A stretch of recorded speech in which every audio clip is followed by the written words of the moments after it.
Guys, welcome back to Powerstroke Boys, and I'm going to be showing you guys my little $100 purchase. This is a Redline 12-ton hydraulic press. Basically brand new. The dude bought it and never used it.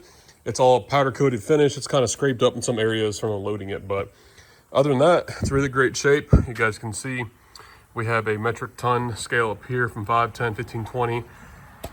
We have our plates, our I-beam, our L channel. We have our base, and then we have our dies, or our plates, if you will. And then the thing I liked about this hydraulic press is, number one, it's tall. Number two, is only $100. These things brand new on Redline's website are like $200 to $300. And this is a 12-ton manual pump. Just the pump themselves are like $180 just to replace this, and this is a 12-ton spec. So I'll take this off. I'll keep this for like a hydraulic ram or something if I need to buy like a spreader head from Harbor Freight, if you guys know what I'm talking about. But other than that, I definitely like how it presses from the fixated toward the top here, and it pushes down where Harbor Freight, you guys know, the piston goes up, therefore it pushes down. It's the same concept, just a little bit different design, if you will. I feel like this is much safer and this is stronger. And definitely the build quality of this thing, it's definitely not light. It's definitely over 100 pounds, I'd say. But you guys can see, I went ahead and put these little rinky-dinky 1-inch plastic casters I got from Harbor Freight. This was just temporary to unload it yesterday. So I went on the old Jungle website and I bought these 2-inch casters. These were like 15 bucks for a set of 4 that I got. I didn't need anything else. I could have got one that had a single stud coming out of it, but honestly, I'm just gonna go ahead and weld these to this 1-inch channel down here. Actually, well, we could bolt it technically, but it's not wide enough. And these are just 3/8 stud wheels I have on there now. It rolls pretty good, but I got these wheels here. These are 2-inch casters. They're rated for 450 pounds.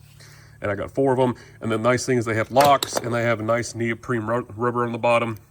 So, so they won't, scuff up or get caught anything on the ground. They'll just roll right over it. But yeah, these little wheels actually work fine. But I know these little plastic ones ain't gonna last long. So we'll give these a shot. Again, I think these are rated for 450 pounds a piece, or maybe for the set. But regardless, I'm never gonna be pressing anything that heavy. And I know you guys will. Putting wheels in the bottom of a press is stupid. This thing's not going to be always in the same place. I'm going to be able to move it, use it outside, or put it in the corner somewhere when it's not in use. And I wanted these legs, or I wanted these rolling casters with a locking wheel in all 4 corners.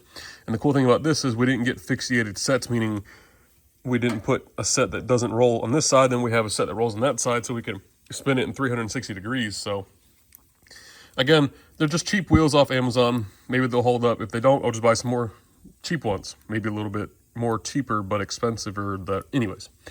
And also, this pump is going away.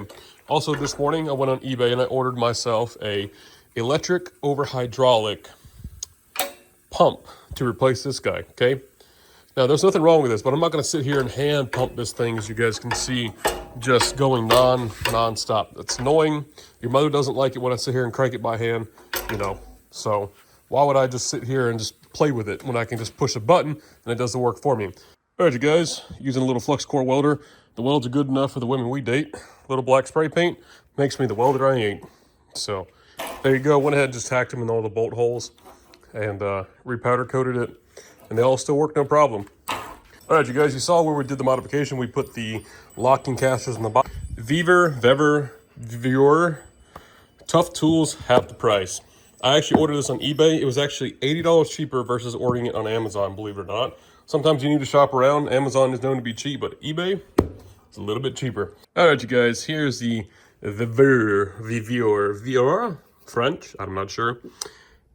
Electric motor hydraulic pump. This guy is good to 10,000 PSI. It comes with 2 hoses, I believe these are 10 foot apiece. Seem to be pretty good high Chinesium quality. So there's the hose specs for you. And then here's your fill plug here, if I'm not mistaken. Yep, so this just unscrews and then we fill it there. You guys, read the instructions, because men, we are sometimes stubborn. Read the instructions. It might tell you how your women works. Anyways, so one thing is unpacking. If anything's missing, please contact your local Harbor Freight tools at the number on the cover of this manual as soon as possible. Of the hose disconnected, you guys can see, this is just 1/4 inch NPT. It looks like I probably got some fittings here, but this collar screwed in this fitting. I don't want to take this off because it looks like there's a little Schrader valve in there if you guys look. that probably holds the fluid. Obviously, when you screw it in, the detent, or like the Schrader valve, pushes in and allows fluid to come in and out. So other than that, we got that off. Being a mechanic, you guys always collect extra fittings so you can make some. You guys seen me braze plenty of fittings on the channel before. It's just my little extra stash here. I came in here, I was like, oh, there it is. 3/8 to 1/4. There we go, that thread's on there, no problem. And I know a lot of these pumps are usually Chinesium, as I call them here on the channel, but that fits standard American pipe, NPT fitting. And then here's our 1/4, and you guys can see. All right, you guys, got our adapter screwed in here. Okay, like I said, we ran the hose down, zip tied it in those existing holes already. There's plenty of slack there for that to flex. Now I put 2 zip ties down here. I want the bottom to be able to sway out a little bit. Advanced, got some AW30 hydraulic oil. Okay. All right, you guys, you can see 2 gallons, put her up to the top there. Be funny if it said 2 instead of 3 up there. So it'd be like, oh, the cap says 2. Instead of putting 3 gallons in, and next thing you know, the whole thing starts to overflow. All right, so we have 2 gallons of 32 weight oil in here. And on the front, there's a sight glass. You guys can see there we are full to the top. All right, you guys, I went ahead and took the fitting off the end of the hose. This is some Chinesium fitting, not quite sure. It's currently Saturday, and I'm gonna go ahead and order some fittings on Amazon. You just gotta love next day delivery. Here's a 5/8 NPT male-to-male coupler that threads in no problem, all right?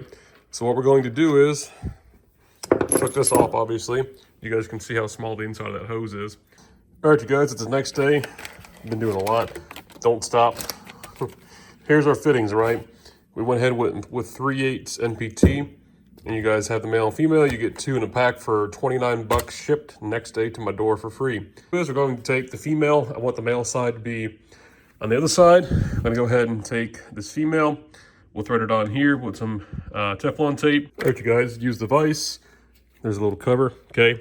Quick disconnect coupler.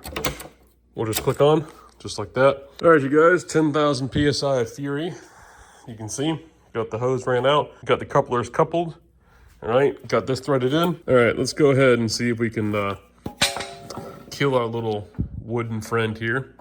Gonna put my cover back down. If I sound different, that's why.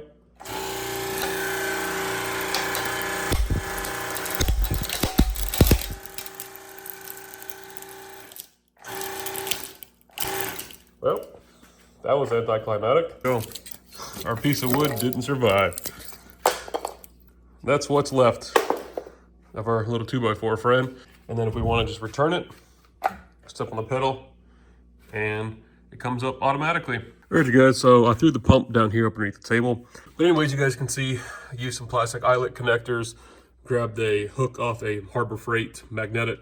And you guys can see here, there is the foot switch. Glued a magnetic strip to the back of it, and you guys can see I have a hidden magnet there. When I'm not using it, it's magnetized at the bottom of the workbench. So yeah, if I ever need it, all I have to do is just pull that down, put it on the floor, plug it in, we're good to go. And then the hydraulic lines will just get rolled up and they'll just sit down there. All right, you guys, well, that's a wrap to modifying our Redline hydraulic press. You guys saw we took the hand operated pump, converted it to electric. Also put some caster wheels on it to make this thing maneuverable. So hopefully you guys enjoyed this video. If you did, remember to leave a like, comment down below, subscribe. If you guys have any ideas or modifications I should do to this thing, please let me know. We'll see you guys in the next video.